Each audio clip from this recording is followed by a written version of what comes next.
Michael adjusted his tie for the 10th time as he stood outside the glass tower of Adana Holdings. The building loomed over Lagos like a monument to power, and he was just a nervous graduate with a borrowed suit and a heart thudding louder than the traffic outside. He had applied for dozens of jobs, and this was the first call back.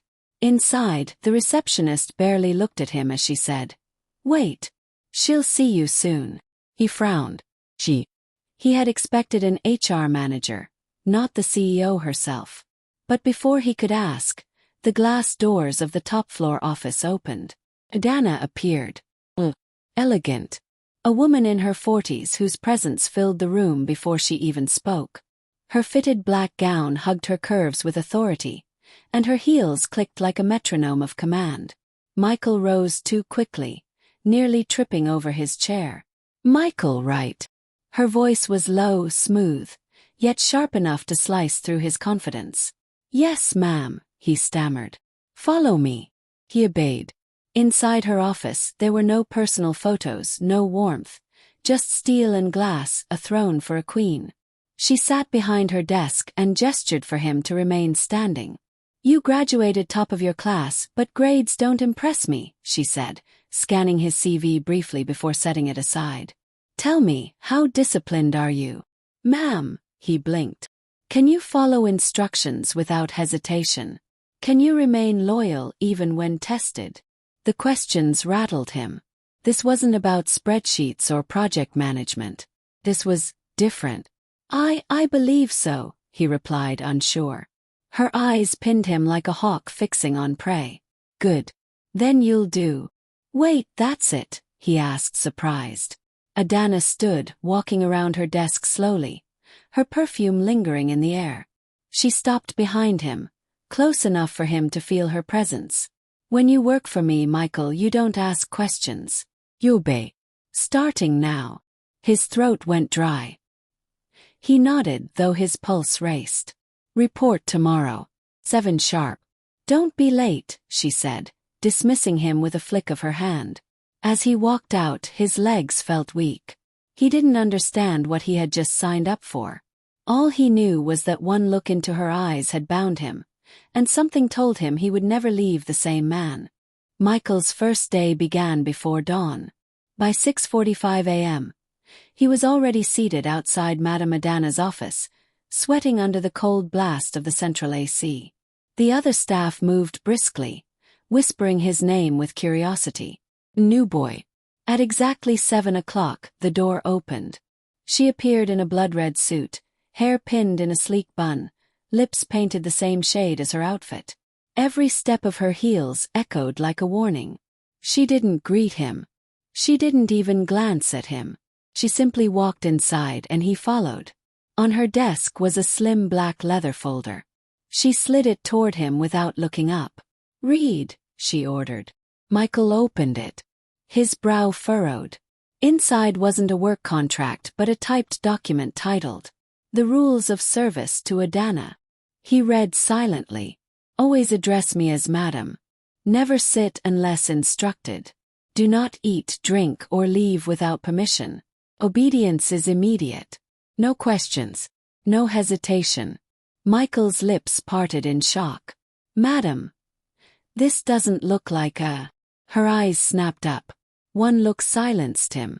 "Rule 5, she said slowly. "You speak only when I permit." His chest tightened. Something about the sharpness in her tone made his stomach knot, yet another feeling simmered beneath it. Something hot, dangerous, unexplainable. She rose, walking around him in a slow circle. He felt her perfume again, the faintest brush of her sleeve near his shoulder, her shadow falling over him like a cage. His breathing quickened. "Do you understand the rules?" she asked, her voice now a whisper behind his ear. "Yes, madam," he said, his throat dry. "Good." She stepped in front of him, her eyes scanning him as if weighing his worth. Then with a smirk she added, "You will fail. They all fail at first. But I enjoy watching the struggle." Michael froze. "They all." Before he could process it, she pressed a small silver bell on her desk. The receptionist entered instantly with a tray of tea. "Stand there," Adana said to him, pointing at a spot on the carpet. Do not move until I say so. Michael obeyed, rooted to the spot, heat crawling under his skin. She sipped her tea slowly, her eyes never leaving him, as if enjoying his discomfort. Minutes felt like hours. His legs ached, his palms sweated, but he didn't dare disobey. Finally she set the cup down. You lasted longer than most, she said, lips curving into a knowing smile. Perhaps you'll be worth my time after all. Michael's chest rose and fell. He wasn't sure if this was a job or an initiation. By the third week, Michael was already questioning reality. His friends thought he had landed a dream job. If only they knew the truth, that his dream meant living like a soldier under a single commanding officer. Every moment was measured. His footsteps, his tone of voice, even his posture. That Friday, when the rest of the staff had gone home, Madame Adana summoned him with a simple message. Stay after hours. He entered her office to find the blinds drawn, the city lights flickering against the tinted glass. She stood by the window, arms folded, her silhouette glowing under the moonlight. Without turning, she spoke. Lock the door. His pulse jumped. He obeyed. Stand in the center, she said. He moved quickly, clutching his hands behind his back like a guilty schoolboy. She circled him, slow and deliberate, her heels clicking on the marble.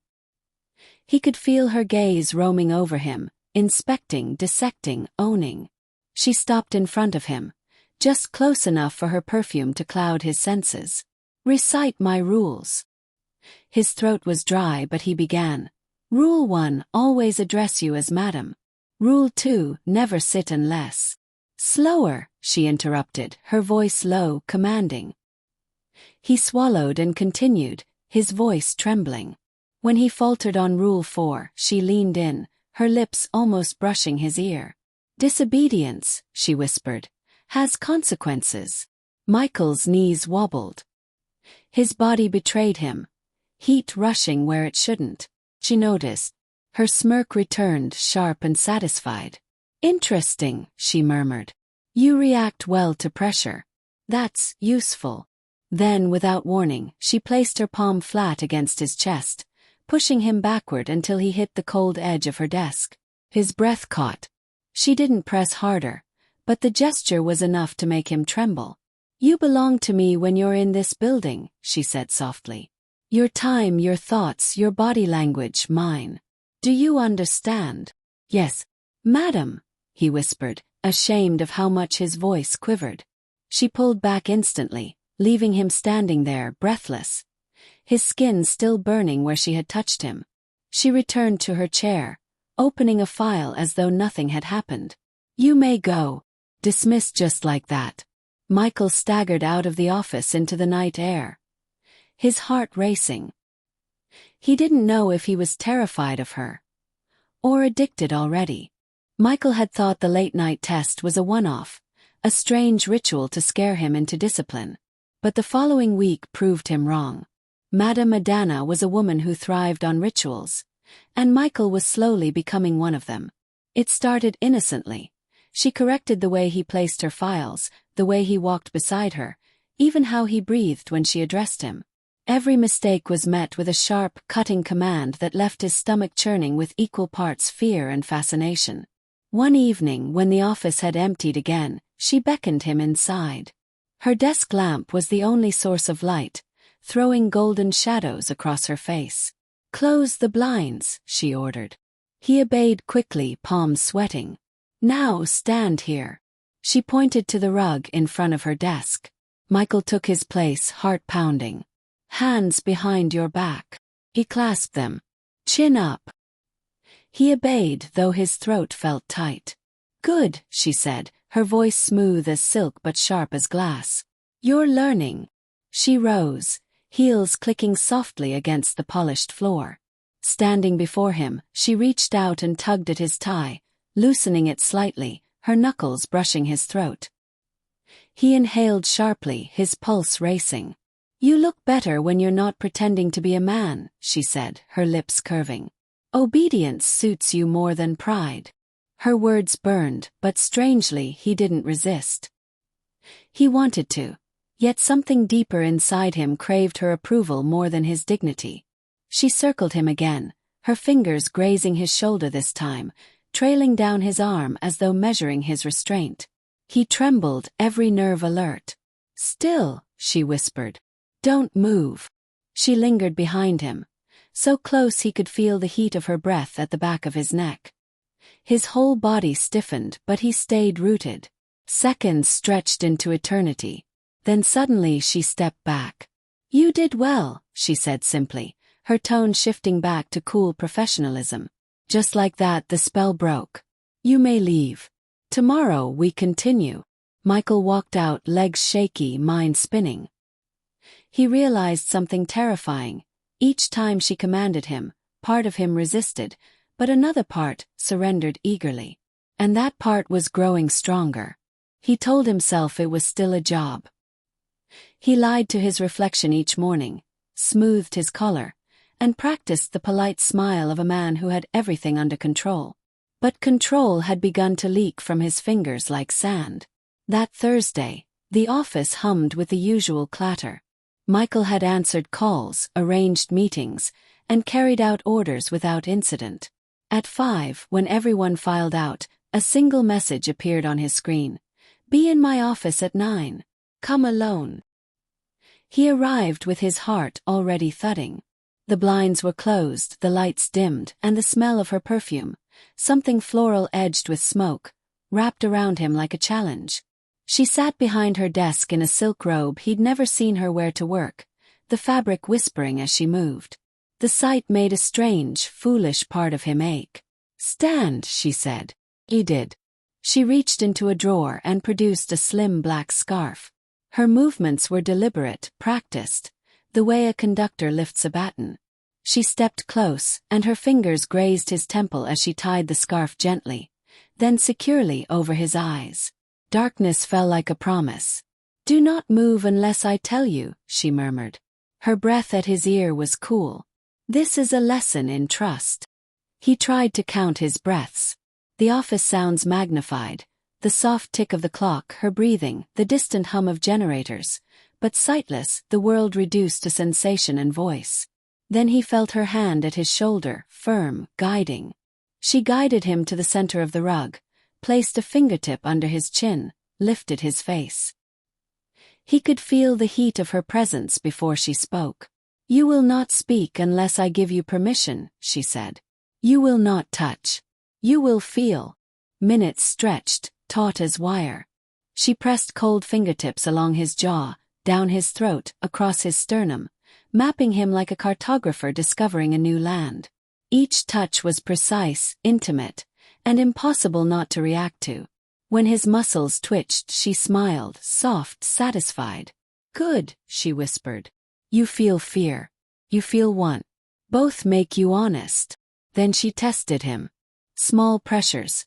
A fingernail traced the hollow at his collarbone. A thumb pressed a heartbeat against his ribs.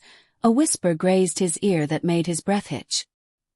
He felt the friction of silk at his wrists as she looped soft bands around them. Snug but not cruel.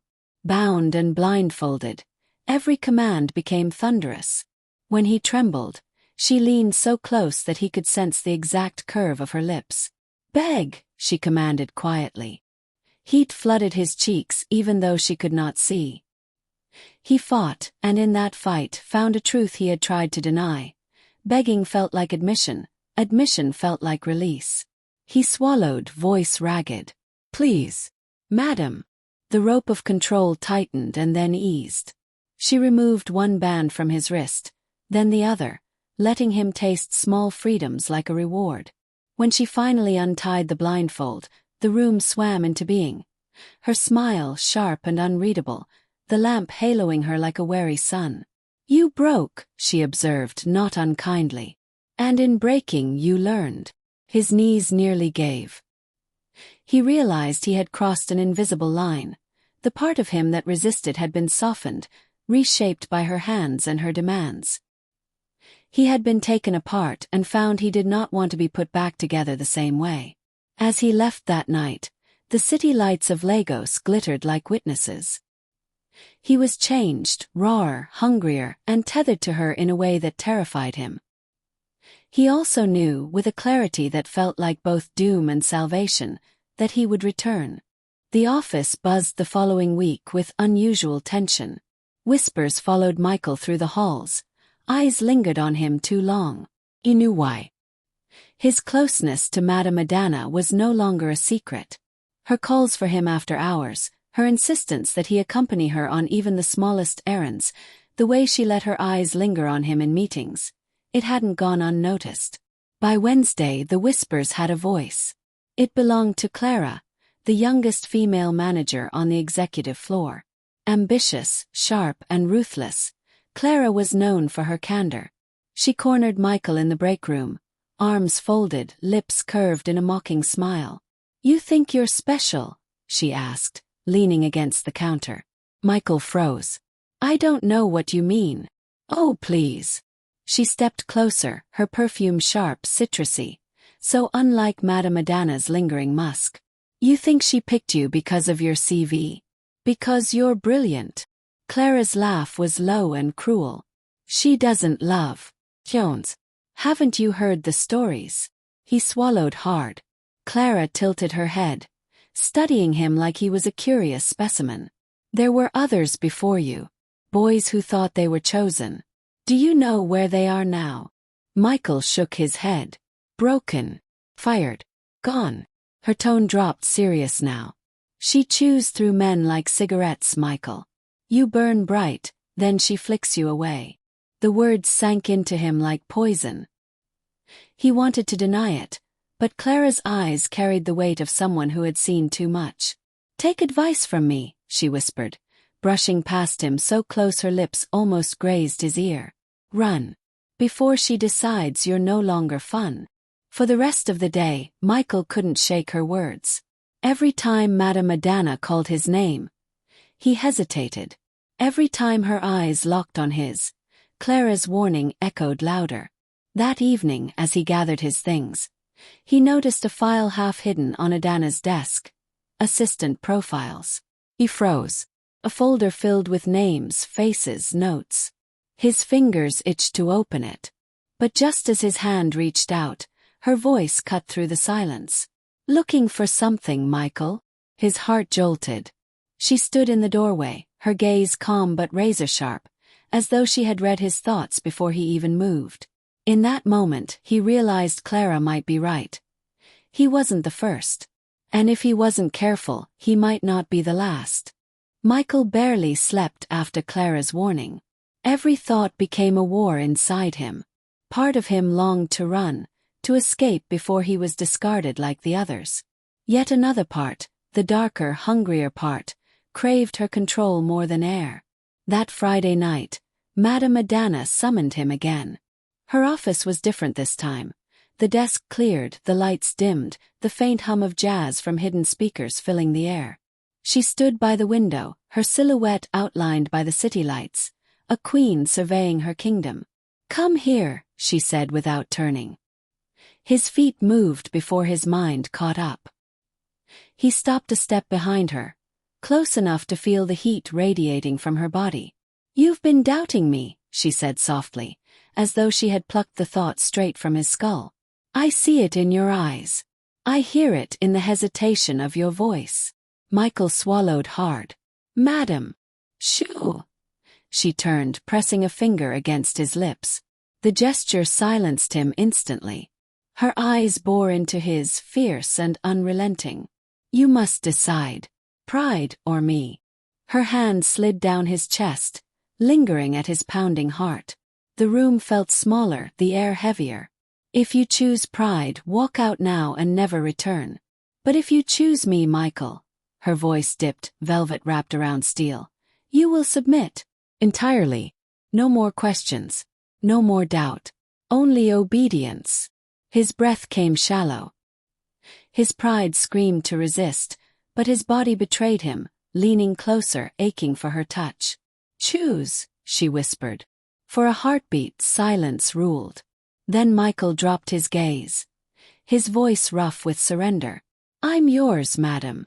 A slow, dangerous smile curved her lips. She pushed him gently back until his legs met the couch. "Kneel." He obeyed, sinking to his knees before her. The power shift was intoxicating, humiliating, liberating all at once. She tilted his chin upward with a single finger, forcing him to meet her eyes. "Good," she murmured. "Now you understand what it means to serve me." That night blurred into something unforgettable, a firestorm of dominance and reward, her control wrapping around him tighter than chains. By dawn, Michael wasn't just her assistant anymore. He was hers, body, mind, and soul. And as he left her office, every doubt had vanished, replaced by a new truth that terrified him even more. He didn't want freedom anymore. For the first time since he'd started, Michael arrived at the office with a knot that had nothing to do with desire. It felt like foreboding, a small, cold stone lodged in his gut. The thrill of being hers had curdled into a slower, heavier fear. Clara's warning had not been empty gossip. Something in Adana's quiet, perfect world kept a record of every surrender. He found the door to her private study slightly ajar. Adana wasn't there. Papers lay scattered like fallen leaves across the mahogany table. His hand hovered over one file before curiosity pulled him in deeper. On top, in neat black font, a title: Former Assistants Evaluations. He shouldn't have opened it. He did. Page after page unfolded not as performance reviews but as dossiers. Photographs, young men in suits, faces familiar from meetings and passing elevators. Notes in her precise hand: broke after dismissal, public scandal contained, referred for placement, not recommended. The tone was clinical. The content was anything but. A folded letter slipped from between the pages. He recognized the handwriting instantly, one of the signatures he'd seen in the waiting room before an interview. His finger traced the words. "I thought obedience would save me. It destroyed me." The line was short, jagged, a confession more than a complaint. Beneath it, a list of consequences. Suspended accounts, reputations shredded by whispers, families estranged. One entry, no name, only initials, had an attached printed headline: Company PA arrested in scandal. The date matched a week. He remembered someone's sudden disappearance. Michael's chest felt cold. He flipped through more files. Financial reports with red slashes marking transfers, emergency contacts crossed out, legal notes with phrases like "settled quietly" and "non-disclosure enforced." There were photographs that looked like proof. Nights out, faces caught in compromising positions, emails with threats typed into the margins. Each page was a small, deliberate machine that turned obedience into leverage. The office door clicked. He spun, heart pounding, but Adana was already there, silent, a shadow with a smile carved from stone. "You found them," she said, not surprised. Her voice was a soft blade. "Curiosity is a dangerous habit." She came closer, the files trembling in his hands like guilty contraband. "Why?" The word escaped him thin and small. "Why keep this? What is this?" Her fingers closed around his wrist, firm, possessive. "Control," she answered simply. "Not cruelty, control. Men who serve me make careers for me, loyalty for me. Those who resist or stray become liabilities. I cannot have liabilities." She released him as if testing whether he'd flinch. He didn't. He was too stunned to move. "You should have left when you had the chance," she murmured, stepping back, eyes unreadable. "Everyone's story looks different on paper. Some beg for mercy. Some bargain. A few break on their own and beg me to put them back together. For a price." Her smile was small, almost affectionate. "You're different, Michael. You chose to kneel." The room blurred. He thought of the blindfold, the sleepless nights, the way surrender had tasted like relief. Did he still have a choice? He glanced again at the stack of files, at the photo of a familiar face he suddenly realized he'd smiled with in the lift. The nameless headlines, the crossed-out futures, all stitched into a safety net made of fear. Adana watched him assemble himself from pieces he no longer recognized. I gave you a life, she said quietly. I gave you purpose. Don't confuse ownership with hatred. Her words landed somewhere between comfort and threat. He wanted to rage, to run, to tear the files and light them until the truth burned away. Instead, his hands tightened on the papers, and a new, harder thing settled in his chest. Knowledge. Knowledge that his surrender had a cost beyond passion. Knowledge that the woman he'd worshipped shaped reality to suit her needs, and that he was far from certain whether he wanted to stay inside her shape. Adana crossed the room and placed a single blank card on the desk. In her handwriting, precise and cold as always, she wrote 2 words. Decide soon. Then she left, the door closing with the faint click of a verdict. Michael stood alone among the files, the city lights bleeding into the glass. Outside, Lagos kept living, loud, oblivious. Inside, his world had narrowed to a ledger of ruined men and one impossible question. Had he been saved or quietly sentenced? He slid the dossier into the inner pocket of his jacket. He would not burn the evidence, not yet. Knowledge, he realized, might become his only weapon. But as he felt the paper warm against his ribs, he also felt the faint, familiar ache of wanting her. A dangerous want that could either be his undoing, or the key to turning the tables. Some decisions, he understood, were not made once. They were battles that waited in the dark. And someone was already moving the pieces.